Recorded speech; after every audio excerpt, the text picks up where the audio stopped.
Semua kisah-kisah keajaiban yang ada di Al-Quran, kita bisa ngalamin itu dengan cara yang sama, yaitu libatin Allah.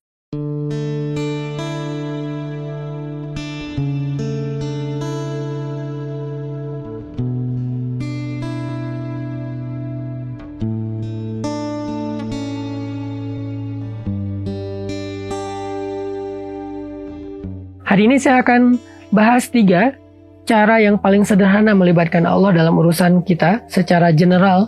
Cara yang pertama adalah mention Allah di awal. Sebut Allah di awal. Jangan lupa nge-tag Allah di sejak pertama kali kita melakukan satu kebaikan.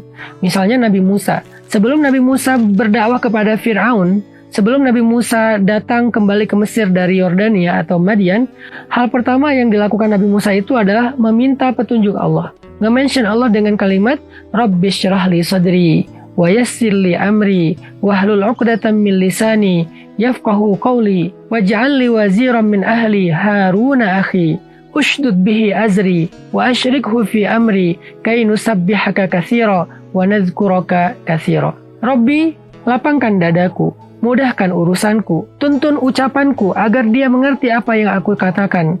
Dan beri aku seorang pendamping, seorang teman dalam dakwah ini, dalam perjuangan ini. Harun, saudaraku, jadikan dia sebagai penguat, pendukungku, agar kami bisa bertasbih kepadamu sebanyak-banyaknya, agar kami bisa bersyukur kepadamu sebanyak-banyaknya. Nah, ini adalah cara pertama melibatkan Allah dalam urusan kita, yaitu dengan berdoa, nge-mention Allah, nge-tag Allah, menyebut nama Allah, bismillah, insya Allah, kemudian doa-doa safar, doa-doa sehari-hari, bahkan doa-doa yang sifatnya lebih spesifik.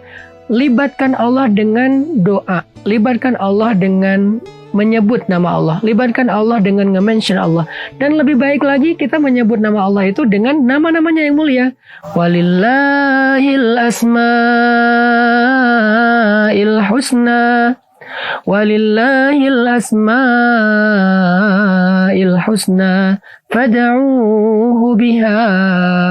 Allah punya banyak nama-nama yang mulia, maka panggillah Allah dengan nama-nama yang mulia itu. Jadi libatkan Allah dengan cara menyebut nama-nama Allah, dengan cara berdoa kepada Allah ketika kita awal mengerjakan sesuatu.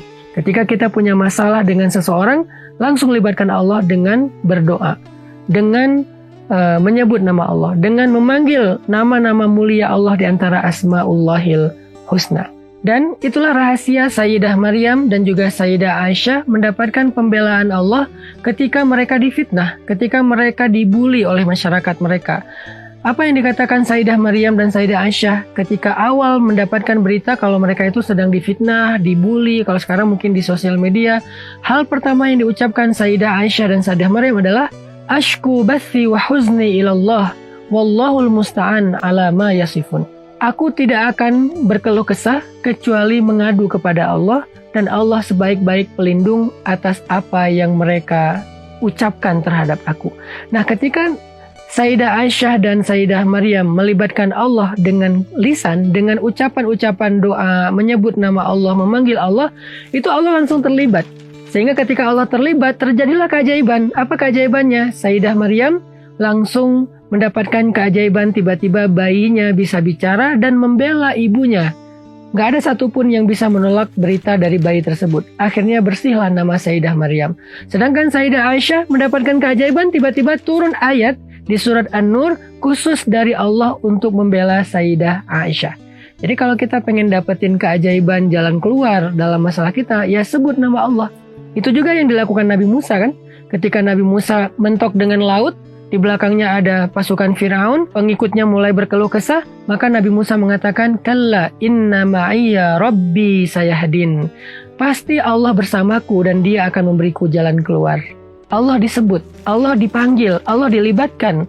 Itu juga yang dikatakan Nabiullah Ibrahim ketika dalam bara api, malaikat Jibril menawarkan pertolongan, kata Nabiullah Ibrahim, amma ilaika fala. Kepada engkau Jibril, aku gak butuh apa-apa. Lalu Ibrahim mengatakan, hasbiyallah wa ni'mal wakil. Cukup bagiku Allah sebaik-baik penolong dan penjaga. Akhirnya ketika Nabi Ibrahim nge-mention Allah, Allah terlibat. Ketika Allah terlibat terjadi keajaiban, Nabi Musa Allah belah lautan sehingga bisa menyeberang seperti jalan tol sampai ke tujuan. Nabi Ibrahim Allah jadikan api itu bukan padam tetapi sejuk dan nyaman buat Ibrahim. Semua kita pasti akan mendapatkan hal yang sama, itu pasti, absolut. Apa yang Allah kisahkan di dalam Al-Quran, maka sesuatu yang bisa ditiru. Nggak ada satupun kisah-kisah Al-Quran yang sifatnya nggak mungkin ditiru. Mungkin teman-teman ada yang bilang, itu mah cuma terjadi kepada para nabi. Kita kan bukan nabi. Teman-teman, kalau kita berpikir demikian, kita sama aja mengatakan Al-Quran itu asatirul awwalin, dongeng-dongeng yang tidak ada artinya. Sebuah mitos yang tidak bisa dijalankan, sesuatu yang sia-sia. Na'udzubillahi min dzalik. Nggak mungkin, astagfirullah. Al-Quran bukan dongeng, Al-Quran bukan mitos. Al-Quran adalah petunjuk, arti petunjuk bisa dijalankan. Hudan lil muttaqin, petunjuk bagi orang yang taat. Kalau Al-Quran adalah sesuatu yang bisa dijalankan, cerita-ceritanya bisa ditiru, maka apa yang terjadi kepada Sayyidah Maryam bisa terjadi kepada kita. Apa yang terjadi kepada Musa, itu pun bisa kita alami. Apa yang dialami oleh Nabi Ibrahim, kita bisa alami. Semua kisah-kisah keajaiban yang ada di Al-Quran, kita bisa ngalamin itu dengan cara yang sama, yaitu libatin Allah. Hanya bentuknya Allah lebih tahu. Kan gak harus kita bisa membelah laut kan? Karena inti dari membelah laut itu bukan laut terbelah, tapi sampai ke tujuan, punya jalan keluar dalam hidup. Itu intinya. Karena kalau kita diberikan kemuliaan bisa laut terbelah, kita nggak sebaik Nabi Musa. Mungkin kita akan sombong, kita merasa hebat, kita jadi merasa suci, sehingga kita memperbudak manusia dengan kesaktian kita. Kita nggak siap mentalnya untuk diberikan keajaiban seperti itu. Kita nggak harus merasakan adegan laut terbelah. Tetapi yang paling inti adalah kita merasakan keajaiban di mana tiba-tiba jalan keluar itu terbuka di depan kita. Tiba-tiba kita tahu harus kemana. Itu yang paling penting. Kita nggak harus mengalami adegan api itu menjadi sejuk. Nggak harus. Karena kalau kita masuk ke api terus kita nggak kebakar, bisa jadi kita akan mengundang kemusyrikan di antara manusia karena merasa mengkultuskan diri sebagai orang suci, orang hebat, sombong. Maka Allah nggak memberikan itu pada kita. Beda dengan Nabi Ibrahim yang salih.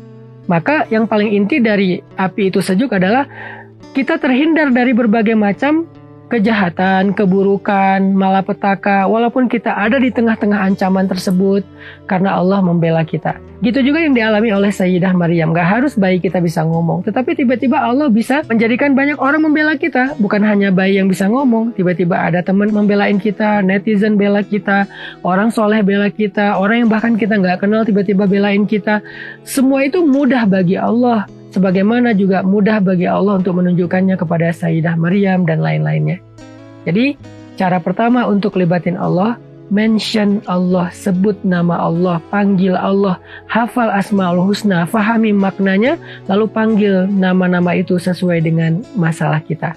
Insya Allah, tips berikutnya akan kita share pada episode yang lain dalam program Libatin Allah. Yuk kita libatin Allah dalam hidup kita biar semuanya menjadi mudah dan gak ada kesulitan setelah Allah terlibat dalam masalah kita.